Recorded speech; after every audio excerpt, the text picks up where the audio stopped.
Welcome to the video lesson for Chapter 9, Lesson 5, Triangles and Parallel Lines. By the end of this lesson, we should be able to figure out how we can use similar triangles to tell whether lines are parallel. The theorem we're going to be using here references the segments created from Lesson 9.4, so please make sure you are familiar with when a triangle has an extra parallel line intersecting. Because if the corresponding segments that are created by that line are proportional, then we know that the lines are parallel. So this is again one of those cases where we've worked the problems in one direction and now we're going to go backwards with the converse.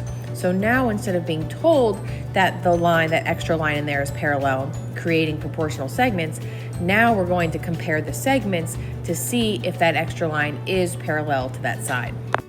So in taking a look at this example, the segments created here are the 6 and the 3, the 8 and 4. And that 4 is coming from the whole side being 12, this piece being 8 means that has to be 4. And so when it's asking, is DE parallel to BC, that's the question that we're answering here.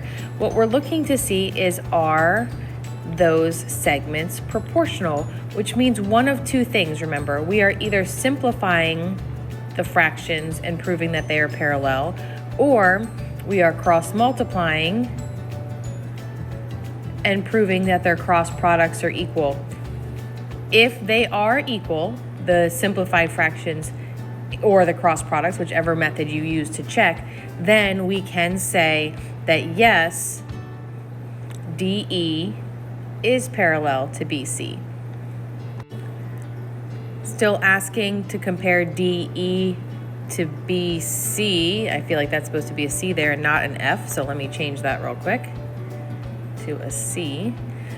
So what we're checking to see now is 8 and 7. So I'm just identifying my segments there, my pieces.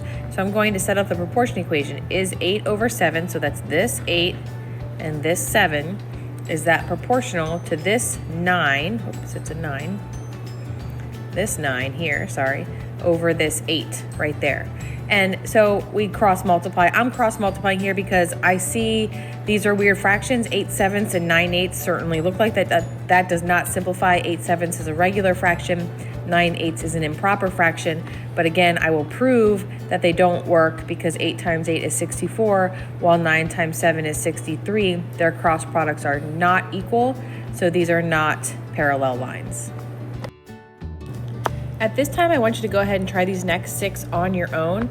All you are doing is setting up the proportions of the segments that are created, and you're checking to see if they are equal proportions, if they simplify to the same fraction, or you're choosing to check the cross products to see if they are equal to each other.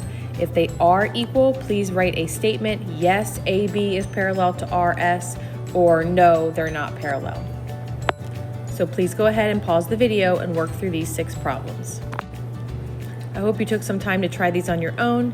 You can see here that both A and B result in parallel lines.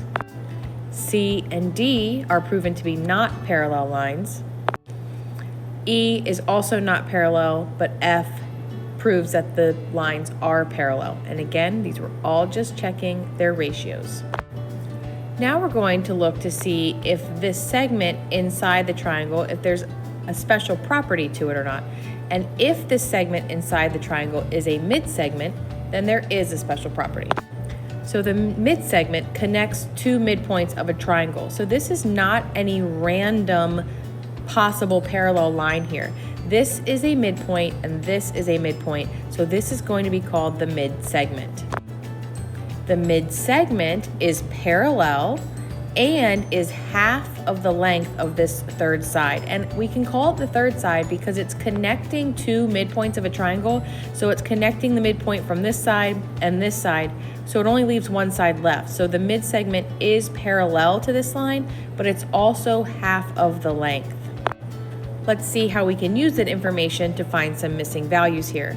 So this says if PR equals 6A. Well, if PR is 6A, then it's asking about XZ. Well, XZ is the whole thing. So if I take 6A and multiply it by 2, that gives me 12A. Next, if XY this whole side is 8k minus 2, then what side is 4k minus 1? Well, 4k minus 1 would just be half of 8k minus 2, and there are two segments that would be half of that. It's either going to be xp is 4k minus 1 or py, which is also 4k minus 1. So those are the two answers we would accept there. So erasing this question mark, your two answer choices would either be xp or py. Problem C asks us to identify which segment is parallel to YZ. Well, YZ is this side over here, so that means the mid-segment PQ is parallel to it. And now problem D is very interesting because we have not particularly talked about the angle relationships in here, and so this is where I'm going to do it. And I want you to know that everything that I'm about to write here all results in the fact that we have a ton of parallel lines being cut by transversals everywhere. Parallel lines being cut by transversals allows me to say that this angle Y up here is congruent to this angle and that angle. So a lot of different angles going on here, keeping in mind that this triangle that's created by these mid segments here is upside down. So we really have four triangles. This one's kind of flipped upside down if you compare where their congruent angle is. So I'm going to write this as angle Y is congruent to angle XPQ, and I have to use three letters now because there's way too much going on at P. So XPQ references this angle in here, okay? PQR references this angle here. So this is also congruent to angle PQR, which is also congruent to that last angle of QRZ, which again is this QRZ referencing this angle right there. And speaking of all those parallel lines that were used to create all those congruent angles, the mid segments and their parallel lines were matching up here. So PR is the mid segment and it is parallel to XZ. RQ is a mid segment and it is parallel to YX. Oops, let me write my parallel lines in there. And then PQ is parallel to YZ.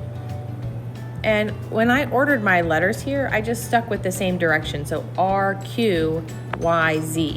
I just try to stick with that same order for writing my parallel relationships. So go ahead and pause the video like you've done previously and try these 5 practice problems and then compare your answers. Go ahead and check your work. OR is going to be parallel to BA. If MO is 15, then AC is 30 because MO is the mid segment, which means it's half the length of the third side. If the measure of angle BMO is 75, then BAC is also 75. And then again, using that half relationship, if BM is 28, then BM is 28. Oh, AM is also 28, not 56. Let me fix that. That's also 28 because they're going to be the same.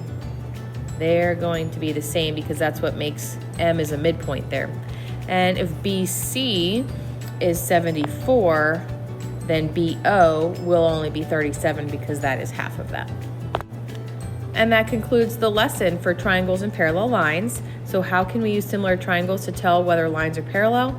If the segments are proportional, then the lines are parallel. And then we went a step further and discussed some of the properties that are created with mid segments.